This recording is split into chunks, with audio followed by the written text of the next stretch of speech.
Bonjour à tous. Donc, nous allons commencer, enfin, je vais commencer à faire la correction de la séance 2, donc découverte d'OpenStreetMap et personnalisation de la carte à l'aide de Python. Donc, on va commencer tout simplement par la petite activité 15, découverte d'OpenStreetMap. Donc, vous aviez un document à partir de deux vidéos sur YouTube, donc de définir OpenStreetMap, donc qu'est-ce que c'est, d'accord, et comment on peut contribuer à OpenStreetMap. Donc à quoi sert OpenStreetMap? Donc tout simplement, lorsque vous vous êtes inscrit, donc ici, vous avez dû recevoir un mail, d'accord, avec les règles à suivre concernant la cartographie. Donc le but d'OpenStreetMap, c'est de contribuer à des modifications sur des cartes, d'accord, dans le monde entier, évidemment. Et vous pouvez évidemment modifier donc des routes, rajouter des bâtiments, rajouter des endroits, d'accord, qui n'existent pas sur la carte. Donc ça permet donc aux personnes de travailler de manière collaborative, d'accord, et d'enrichir les cartes qui vous sont proposées. Donc lorsque vous êtes connecté, donc on vous donne différents éléments qui vont permettre de modifier donc un éditeur, des nœuds, le chemin, un attribut. Et vous avez les différentes étapes, d'accord. Première étape, donc c'est de suivre le guide lorsque vous êtes connecté, d'accord. Donc commencer le guide. Première étape, prise en main du logiciel, d'accord, la plateforme web. Donc vous avez un accueil, donc vous pouvez vous déplacer, zoomer sur la carte. Ensuite, deuxième étape, navigation, d'accord. Donc vous pouvez utiliser le bandeau ci-dessous pour recommencer une section en cas de problème ou choisir une autre section et c'est parti. Donc je ne vais pas vous faire tous les points, mais euh, les points ici pour modifier des routes, les polygones pour ajouter des bâtiments, les lignes c'est pareil pour créer des intersections s'il le faut, et etc., etc. Donc lorsque vous avez suivi ces différentes étapes, vous êtes connecté à OpenStreetMap. Moi je suis connecté avec ma session. Alors, pour prendre de l'avance, donc moi j'ai recherché l'établissement dans lequel nous sommes, donc Pierre Mendès France, et à partir de là, je peux contribuer par exemple à un changement sur la carte, d'accord, sur ce bâtiment, d'accord. Donc c'est, si vous avez remarqué, c'est le bâtiment de technologie de NSI. Donc je peux cliquer sur cette partie-là et puis m'amuser à changer la taille du bâtiment, d'accord, lui donner un nouvel intitulé, d'accord, bâtiment techno NSI, d'accord, ok. Et puis évidemment, je peux rajouter beaucoup plus d'éléments donc des paramètres, hein, la hauteur, etc., etc., etc. D'accord. Donc de cette manière-là, j'ai contribué à un changement sur la carte, d'accord, et ça sera identifié avec mon nom. Donc on peut évidemment, voilà, si j'ai besoin, si je vois que cette route a été changée, je peux zoomer par-dessus, pardon, voilà, et puis lui changer la route, et dire voilà qu'il y a eu un problème, il y a eu des modifications et que ça n'a pas été fait par quelqu'un, d'accord, et puis etc. etc. Bon, je ne vais pas le faire hein, parce que c'est pas vrai. Donc voilà, après évidemment, je peux cliquer bouton droit dessus, couper, la supprimer, etc., etc. Donc moi, je ne vais pas valider, hein, je peux valider mon travail, d'accord? C'était simplement pour vous montrer comment on pouvait modifier des choses sur la cartographie. Donc voilà le travail qu'il y avait à faire sur l'activité 15, découverte d'OpenStreetMap. Donc ça peut être très intéressant, hein, surtout pour permettre aux gens d'accéder à des endroits qui ne sont pas répertoriés sur les cartes. Donc deuxième étape, bon, je pense que je suis allé un petit peu vite, mais bon, voilà, je pense que tout le monde a réussi cette activité. Sur la deuxième activité, activité 16, donc là, on vous permet, à travers le logiciel Python, de pouvoir modifier, donc, et d'afficher des cartes. D'accord. Donc là, pour vous, c'était sensiblement difficile. Bon, on va voir que c'était pas difficile, hein. C'est assez simple. Donc, première étape, télécharger le logiciel Tony. D'accord. Alors, moi, je vais l'ouvrir tout simplement. Donc, alors vous avez la possibilité entre Visual Studio Code et Tony. Alors on va utiliser Tony. Visual Studio Code peut demander quand même des paramètres peut-être compliqué pour vous. Donc on va rester sur un logiciel déjà assez simple, normalement. D'accord. Hop, je vais le réduire. Voilà, je vais le laisser ici comme ça. Donc première étape, alors ça c'est évidemment une étape qu'il ne fallait pas louper. Menu Tools, Manage Package, hein, je parle bien anglais comme d'habitude. Manage Plugin, d'accord. Et là il fallait installer évidemment Folium, NumPy et Matplotlib. D'accord, donc il fallait tout simplement taper Folium, entrer. Alors évidemment, pour moi, il est déjà installé. D'accord, vous, si c'était la première fois que vous installiez Tony, donc il fallait cliquer sur Installer et faire la même chose pour NumPy. Find. Alors évidemment, moi, ces 3 paquets sont installés. Je ne vais pas vous faire le dernier, mais vous avez compris que mes 3 paquets sont installés. Et à partir de là, donc c'est ce qu'on appelle des bibliothèques. Et c'est ce qui va permettre justement d'utiliser les bibliothèques de Python pour pouvoir afficher et créer des cartes. Surtout créer des cartes. Première étape, voilà, chose hyper dure, créer un dossier travail. Donc je vais dans mes documents. Alors évidemment, moi j'ai déjà fait tout ça. Donc, j'ai un dossier travail. Dans ce dossier travail, j'ai un dossier SMT. Dans ce dossier SMT, j'ai un dossier LCM. D'accord. Et j'ai un dossier mes cartes. D'accord. Moi, j'ai déjà créé tout ça. Donc, première étape, on vous demande d'ouvrir une carte, donc d'écrire le programme qui est fourni. Hein, on ne vous demande pas d'inventer quoi que ce soit. Donc, un portfolio. Alors, moi, je vais ouvrir mon fichier. Hein, mes cartes, mon premier programme, hein, je réécris ce qui est donné dans le cours, hein, un portfolium. D'accord, donc j'importe la bibliothèque. Voilà, on vous demandait de traduire le programme. C égale folium.map, location 43, 6, etc. Donc C, je crée une variable dans laquelle je vais venir stocker ma carte qui a pour coordonnées longitude et latitude, donc 43.6 et 1,43. Et je sauvegarde cette carte-là, donc c.save, sous le format HTML, évidemment, dans le dossier que j'ai créé. Donc, lorsque je clique sur lecture, voilà, donc il me lance mon programme, carte1.py, et normalement, dans le dossier dans lequel j'ai créé mon fichier carte1.py, il m'a créé mon fichier HTML que je vais ouvrir, et on voit effectivement que ça correspond bien à une carte. Et que cette carte-là, on vous demande dans la séance, voilà, tu ouvres le programme, qu'est-ce qui se passe, qu'observe-t-on? Donc on a une carte qui pointe sur la ville de Toulouse, peut-on zoomer? Bah, allons-y, voilà, avec ma molette je peux zoomer. Peut-on se déplacer? Bah, lorsque je reste appuyé, évidemment, je peux me déplacer sur la carte. Voilà, j'ai fini mon premier exercice. Donc analyser le code, c'est ce que je viens d'expliquer juste avant, d'accord?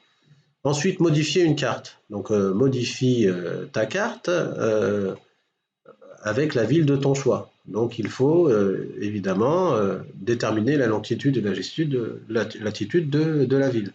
Alors, bah, je vais sur Internet et je vais chercher à l'aide de Google. Voilà, je reviens sur mon point, d'accord. Coordonnées, latitude, longitude, Google Maps. J'arrive sur coordonnées GPS, je clique dessus, d'accord. Lorsque je descends, je vais pouvoir, d'accord, entrer une adresse. D'accord, je vais prendre, je sais pas, bah, par exemple, voilà, lycée Pierre Mendès France, Tunis. Il y en a beaucoup, beaucoup d'établissements qui s'appellent Pierre Mendès France, voilà. Et j'obtiens donc la latitude et la longitude, donc ils sont ici. Bah, voilà, CTRL C, je vais ouvrir mon fichier à carte 2. Voilà, c'est ce programme que j'ai recopié, hein, et je vais venir indiquer les coordonnées. Alors voilà, bah, ça correspond à celle du lycée Pierre Mendès France. Je lance la lecture, je retourne dans mon fichier et ma carte 2, normalement, voilà, m'envoie sur le lycée Pierre Mendès France, donc sur Tunis. Alors évidemment, là on ne le voit pas très bien, mais c'est pour ça qu'il Il y a différentes parties du programme qui nous permettent de faire des choses.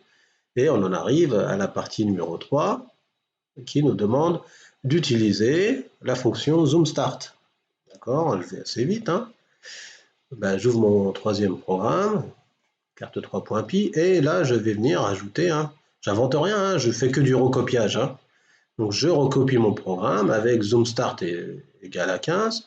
Alors, j'aurais pu voilà, réutiliser ces coordonnées-là du lycée Pierre Mendès France. CTRL-C, CTRL-V, voilà.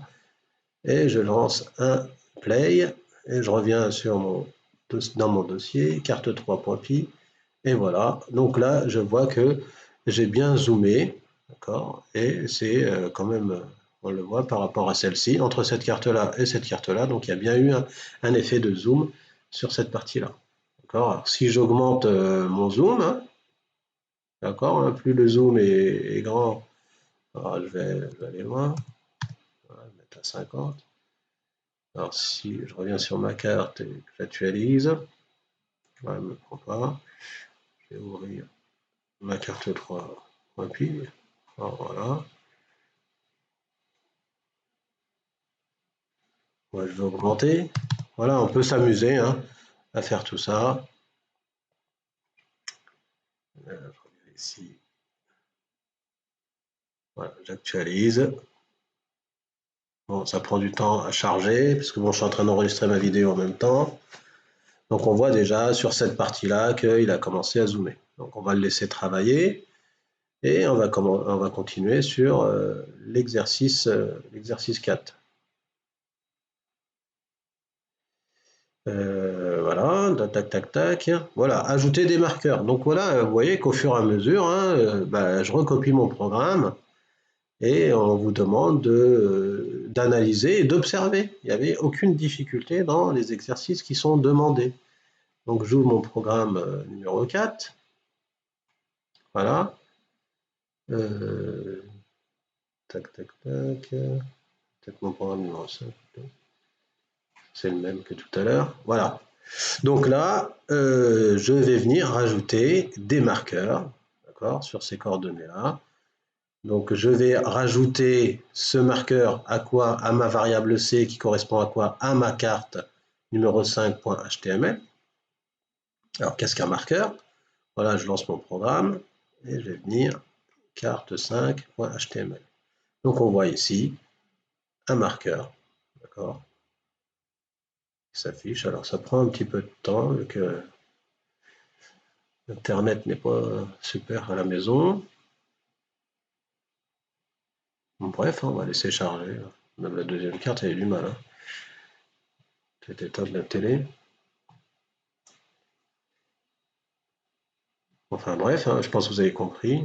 Tant que ça charge un petit peu. Alors, je vais dézoomer peut-être un petit peu plus. Voilà. Voilà. Alors, vous voyez que tout le monde a des connexions Internet un petit peu faiblards en Tunisie. Voilà, que se passe-t-il? Qu'observes-tu? C'est pas compliqué. J'observe qu'il y a un marqueur sur la carte. Voilà.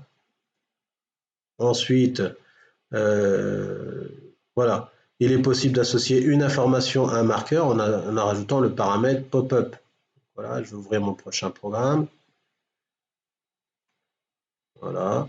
Alors moi, j'ai rajouté un pop-up qui s'appelle la Romantica, donc c'est le nom de l'élément. Puis je vous ai rajouté une autre partie que je ne vous ai pas demandé de faire, mais vous allez voir, folium.circleMarker, qu'on pouvait retrouver dans le petit lien que je vous avais donné. Alors, on peut s'amuser à faire beaucoup de choses, c'est-à-dire à rendre la carte en noir et blanc. Voilà, ici, avec le Stamen Toner. Voilà, en relief. Alors moi, ce que j'ai rajouté, voilà, c'est le circle marker, d'accord, sur une coordonnée bien précise. Donc on va le voir sur la carte que je n'ai pas ouverte, c'est la carte 7.html. Oh là là là là. Connexion. laisse à désirer. On va faire le nécessaire.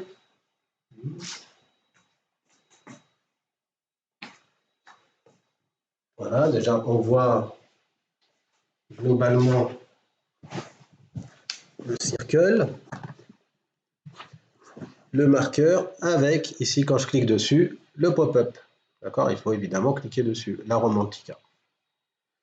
Donc, ça charger un petit peu.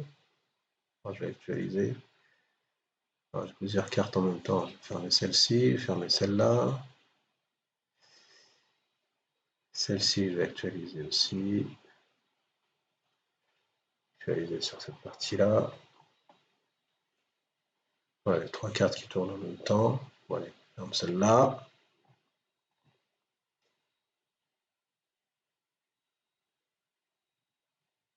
Voilà. Bon, globalement, voilà, vous avez vu hein, que sur l'activité, il n'y avait rien de sorcier. Voilà. C'est accessible, surtout pour des élèves de seconde. Très, très accessible. Il n'y avait rien de difficile à faire. D'accord. Donc, il y avait un travail qui n'était pas obligatoire, mais on aurait pu, par exemple, réaliser une carte avec des marqueurs choisis autour du lycée. Donc, il suffisait de trouver les coordonnées GPS, d'accord, des différents points euh, du lycée, autour du lycée, et les rajouter, d'accord, donc les différents marqueurs dans votre programme Python. Et puis, vous aurez même pu rajouter des circle marqueurs pour bien centrer les choses. Bon, celle-là, on va se laisser sur une carte. Un peu plus.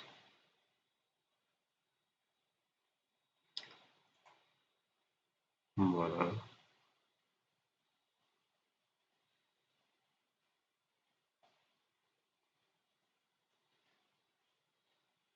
En tout cas, bon, bref, hein.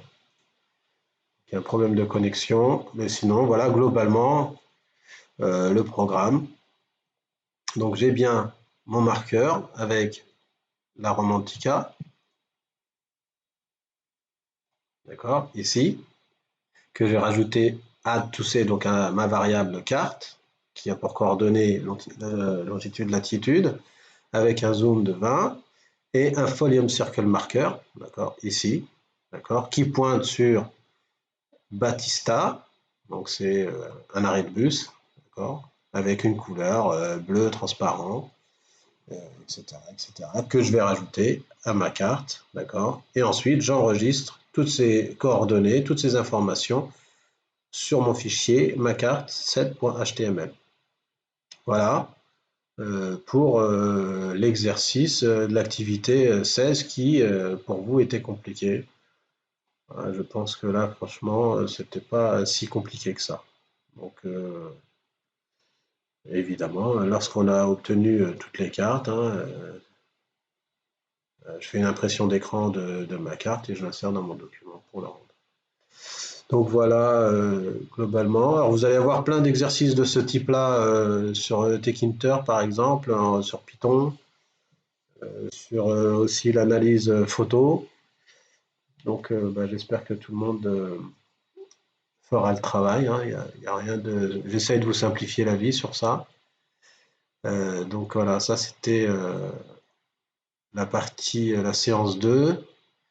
Sur la séance suivante,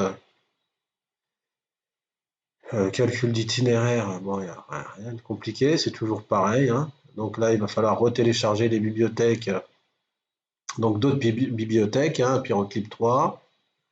Et puis voilà, les programmes sont donnés, il faut les tester, et puis dire ce qui se passe.